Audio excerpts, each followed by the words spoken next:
नमस्कार, मैं हूं आदर्श। आप देख रहे हैं विराट 24 न्यूज। सतना में आयोजित सबरी जयंती महाकुंभ में भीड़ जुटाने के लिए रीवा संभाग का शासन प्रशासन कई दिनों से लगा था, जिसके लिए सैकड़ों बसें पकड़कर महज प्रमाण पत्र देने का लालच देकर सतना बुलाया गया था। लौटते समय वही दलित एक बार फिर सड़क हादसे का शिकार हुए, जिसमें 1 दर्जन से अधिक लोगों को जान से चली गई। वहीं आधा सैकड़ा लोग जीवन और मौत के बीच संघर्ष कर रहे हैं। घटना की जानकारी लगते ही शासन प्रशासन दोनों आंसू पोंछने अस्पताल और घटना स्थल पर पहुंचा, लेकिन जिसकी जानें चली गई है, उसके घर उजड़ गए हैं। उनके जिम्मेदार कौन है और कौन है वह गुनाहगार जो दलितों की मजबूरी का फायदा उठाते हुए रोटी सेक रहा है। चुनाव आते ही हमदर्दी दिखाने के लिए महाकुंभ का आयोजन कर वोट समेटने के लिए विकास यात्रा महाकुंभ का आयोजन किया जा रहा है, जबकि इसके पहले 4.5 साल जवाबदारों को ने अपनी तिजोरी भरी है। गरीब अपने हकों के लिए लड़ते रहे, चाहे किसी भी पार्टी की सरकार रही हो। दलितों का शोषण होता रहा है। हजारों की भीड़ एकत्र करने के लिए इसी समाज के लोग मिलते हैं। अन्य समाज के लोग भीड़ का हिस्सा नहीं बनते, जबकि चंद रुपयों को लालच देकर हरिजन आदिवासियों को मौत के मुंह में ढकेला जाता है। जिस तरह से स्कूल बसों से लेकर कंडम बसों को लगाकर शासन प्रशासन भीड़ एकत्र कर रहा है और सड़क हादसे से लोगों की जाने गई, उसकी जिम्मेदार शासन प्रशासन के साथ उन दलालों को लेनी चाहिए जो भीड़ एकत्र करने का ठेका लिया था। अब देखने वाली यह बात है कि किसे दोषी ठहराया जाता है और किस पर कार्रवाई होती है। क्या बस संचालकों के लाइसेंस निरस्त कर शासन सत्ता पर बैठे लोगों को घटना का ठेकेदार छोटे कर्मचारियों पर, बस चालकों पर फोड़ेगा? फिलहाल घायलों को उपचार के लिए संजय गांधी अस्पताल में रख दिया गया है। मुख्यमंत्री, मंत्री, विधायक जानकारी मिलते ही आंसू बहाने पहुंचे। चंद रुपयों की सहायता देकर जख्मों पर मेहरान लगाने का काम किया। आइए आपको दिखाते हैं घटना और सुनाते हैं जवाबदारों ने किस तरह से घड़ियाली आंसू बहाया और पल्ला झाड़ा है।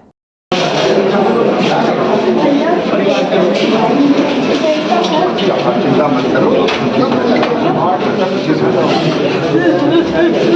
चिंता मत करो।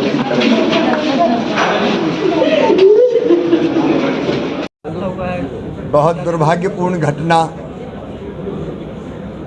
घटी है। एक सीमेंट भरा हुआ ट्रक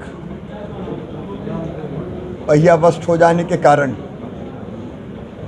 अनकंट्रोल्ड हो गया और 3 बसें जो सड़क के किनारे खड़ी थी उनसे जाके टकराया। स्पीड में टकराया होगा, इसलिए एक बस एक दिशा में पलट गई, दूसरी बस दूसरी दिशा में पलटी और उनमें जो सवार लोग थे, भाई बहन थे, वो दुर्घटना का शिकार हो गए। अब यहाँ अस्पताल में 39 लोग भर्ती हैं। मैं घटना स्थल भी हम लोग गए थे। अभी घटना स्थल पर अब कोई नहीं है। सारे लोग यहाँ अस्पताल भेजे गए हैं। यहाँ जो 39 लोग हैं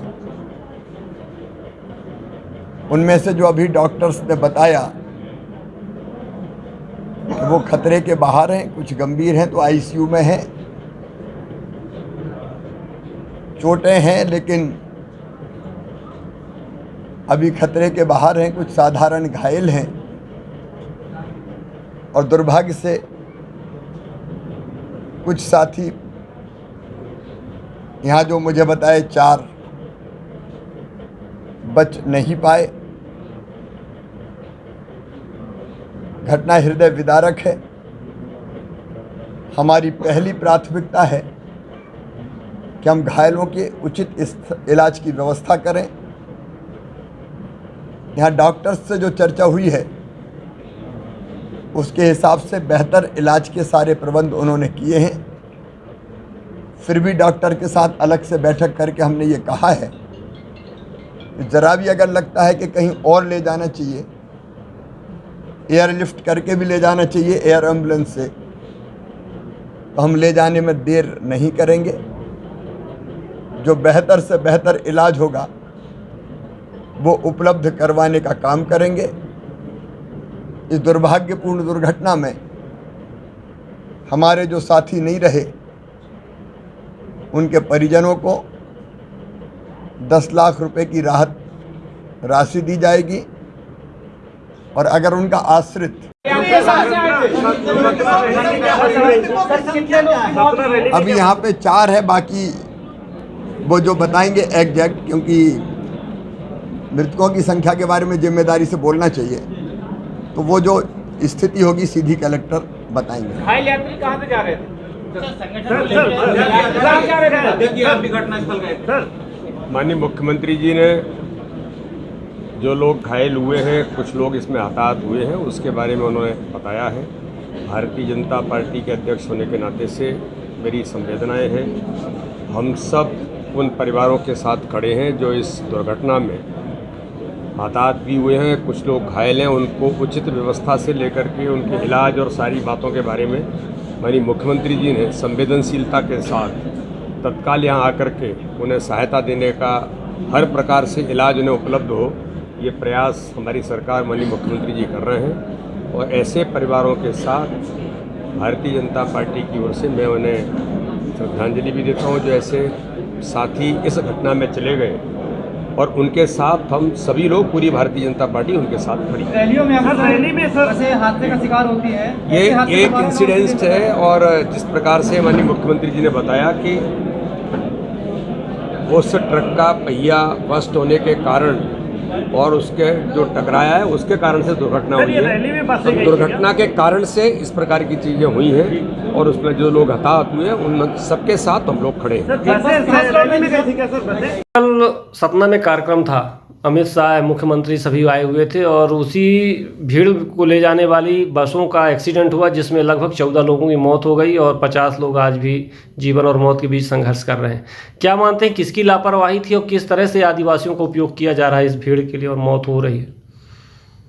ये शिवराज सिंह चौहान से लेकर अमित शाह जी जिनका कार्यक्रम था, उनसे लेकर प्रशासनिक जो जिला प्रशासन है, कमिश्नर और स्वयं जितने आपके क्षेत्र के जो लोग हैं जिन्होंने इनको भीड़ इकट्ठा की, इससे ये हालत थी कि रीवा में अंदर में सभी जगह में पूरा चौराहा, पूरा सब जगह जाम ही था, पूरा सीधी जाम था, पूरा जो है आपका सतना जाम था, और उसके बावजूद भी प्रशासन होश में नहीं आया। और सबसे बड़ी तकलीफ की बात यह है कि ये जो है आपको एक मात्र प्रमाण पत्र बांटना था, उस प्रमाण पत्र बांटने के लिए अगर बांटना ही था तो आपकी विकास यात्रा, जो झूठी विकास यात्रा जो चल रही है, उस विकास यात्रा में आप जो बांट ही रहे थे तो वहां पर इतनी भीड़ लगाने की जरूरत है, और भीड़ अगर लगा भी रहे थे तो आपको जब मालूम है कि टनल के अंदर में वहां पर से जो जाके अब बस आपने खड़ी करवाई, और बस खड़ी करवाने का परमिशन जो है जिला प्रशासन दे रहा है, और जिला प्रशासन दे रहा है उसमें, क्योंकि मैं आपको बता देना चाहता हूं कि जिला प्रशासन ने बाकायदा जो है, ये देखिए ये बाकायदा जारी किया था व्हाट्सएप ग्रुप में, जो कि रामपुर नेकिंग से है, उनका सीओ जो डांगले जो है उन्होंने ये किया था। पूरे प्रशासन तक चल रहा था कि आपको गाड़ी वहां पर खड़ी करनी है, ऐसा नहीं है कि इस पे, और जब गाड़ी वहां जब खड़ी हुई, अनियंत्रित हुए और गाड़ी जब इस प्रकार से घटना घटी, ये शोषण जो है, ऐसे लोगों का शोषण करना भाजपा का ये काम रहा है, जो लोग अपने अधिकार को, अपनी नैतिकता को नहीं समझते हैं। लेकिन मेरा सवाल जो है ये बात है कि आखिर ये प्रशासनिक अमला ऐसी हत्या कराने के लिए ऐसा क्यों किया, ऐसी भीड़ क्यों किया, या करना था तो आपकी व्यवस्था क्यों नहीं थी? कौन है गुनहगार, किसको मानते हैं आप? गुनाहगार मैं मानता हूं अमित शाह जी को, जिन्होंने कार्यक्रम किया वहां पर आकर जानबूझ के। और अगर सतना में कार्यक्रम था तो आपको सीधी सिंगरौली और यहां से लेके आकर भीड़ बढ़ाने की जरूरत क्या थी? और गरीबों के, जिन आदिवासियों की बात कर रही हैं अभी, वो जो है इसकी हालत ये है कि गरीबों के पास आज 50 साल के अंदर खुद के घर का पट्टा नहीं है। एक छोटे से मकान में 5 बाई 5 का छोटा कच्चे मकान में उनको जो है सास बहू को रात को एक साथ सोना पड़ता है। आज ये स्थिति ये है आदिवासियों की कि उनका गल्ला जो है आपके द्वारा, जो लोग कोटेदार यहां से जो आपके ले गए थे जिन लोगों को, वो कोटेदार लगातार उनके गल्ला लूट रहे हैं। उनकी स्थिति ये है, जो आदिवासी जिनको आप ले जाके प्रमाण पत्र देना चाहते हैं, उनको पैसा, बिना पैसा दिए मकान उनका जो आपका मिलता प्रधानमंत्री रोजगार योजना का, वो मकान तक नहीं मिलता। ये यहां पर बैठे सीओ ये कहते हैं लंच पैकेट बंटवाने के लिए वहां पर गाड़ी खड़े करवाए थे, वहां पर करवाते, उनके अधिकार उनका इतना हनन हो रहा है, वो पढ़े लिखे लोग हैं नहीं, इसीलिए उनको जो है इस बात में लेकर ये सब हो रहे हैं। और इसका पूरा प्रशासन जो है, जिला प्रशासन से लेकर आपका अमित शाह जी और आपका मुख्यमंत्री, उसके बाद कमिश्नर साहब और वहां का जिला प्रशासन, ये सारे लोग जो हैं और इनके ऊपर जो है ये जो है जो हत्या का मुकदमा लगना चाहिए इस बात। अगर पट्टा दे दिया गया, पट्टे की बात करते हैं, वही तो पट्टा आज 20 वर्षों से पट्टे का लालच देकर ही तो भीड़ इकट्ठा की जाती है कि आपको पट्टा वितरित किया जाएगा, आपको हितग्राही मूलक योजनाओं का लाभ दिया जाएगा। सरकार ये भी कहती है कि हम लाभ दे रहे हैं, घर घर जाकर लाभ दे रहे हैं। तो लालच देने के लिए तो नहीं दिया जा रहा है, फिर कैसे पहुंचेंगे ये लोग? अगर पहले ही पट्टा दे दिया जाएगा, पहले सब सुविधा दे दी जाएंगी, तो भीड़ कैसे इकट्ठा होगी? मानते हैं क्या ये? मैं आपके इस बात को कोट करते बता रहा हूं, आपके यहाँ रीवा के बहुत बड़े नेता हैं बीजेपी के। एक दिन मैं बैठा हुआ था, अचानक तो मैंने जो कुछ काम ऐसा बोला कि इस गांव में सड़क होनी चाहिए, मैं जाकर धरना प्रदर्शन आंदोलन किया और सड़क बन गई, वो बनवा लिया, गांव के लोगों ने मिल गई। तो उन्होंने मुझसे कहा था कि केवल कहना है प्रमोद, ये करना नहीं है, अगर कर दोगे तो कल हमारे आदमी नहीं रहेंगे। हम तो 50 साल से लोग बेवकूफ बना रहे हैं इस शहर के अंदर में। वार्ड क्रमांक आप 10 ले लीजिए, 10 में इतनी बड़ी बस्ती बसी हुई है, उनको लगातार बेवकूफ बना रहे हैं। हर बस्ती के अंदर बोलते पट्टा बांटेंगे, हर साल अभी फिर से चुनाव निकल गया, फिर नहीं बांटे, अगली बार फिर बांटेंगे। तो ये तो इनका कहना, ये तो पूरा जनता जान रही है 50 सालों से जब काम नहीं कर पाया, इसलिए भीड़ इकट्ठा करने के लिए जो कर रहे हैं। लेकिन इस प्रकार में हम जैसे लोगों को और भी लोगों को, जो जागरूक लोग हैं, उनको इस बात में आवाज उठानी चाहिए और शर्म आनी चाहिए शासन प्रशासन को कि जिस प्रकार से हत्या हुई। और मैं भी देखने में जाऊंगा उनका जो शिवराज सिंह जी ने घोषणा की है कि बेहतरीन व्यवस्था मिलेगी, एयर एम्बुलेंस से हम लिफ्ट कराएंगे। तो 4 लोग जो मर रहे थे स्थिति में थे, वो आने के बाद यहां पर खत्म हुए हैं और लगभग उनके एडमिशन होने के बाद आधे घंटे बाद खत्म हुए हैं। तब एयरलिफ्ट आपकी कहां थी? उस समय जो है वहां पर क्या बात थी, आपने क्या व्यवस्था क्या बना रखी है, इसको देखने के लिए मैं अभी जो है अस्पताल पहुंचूंगा।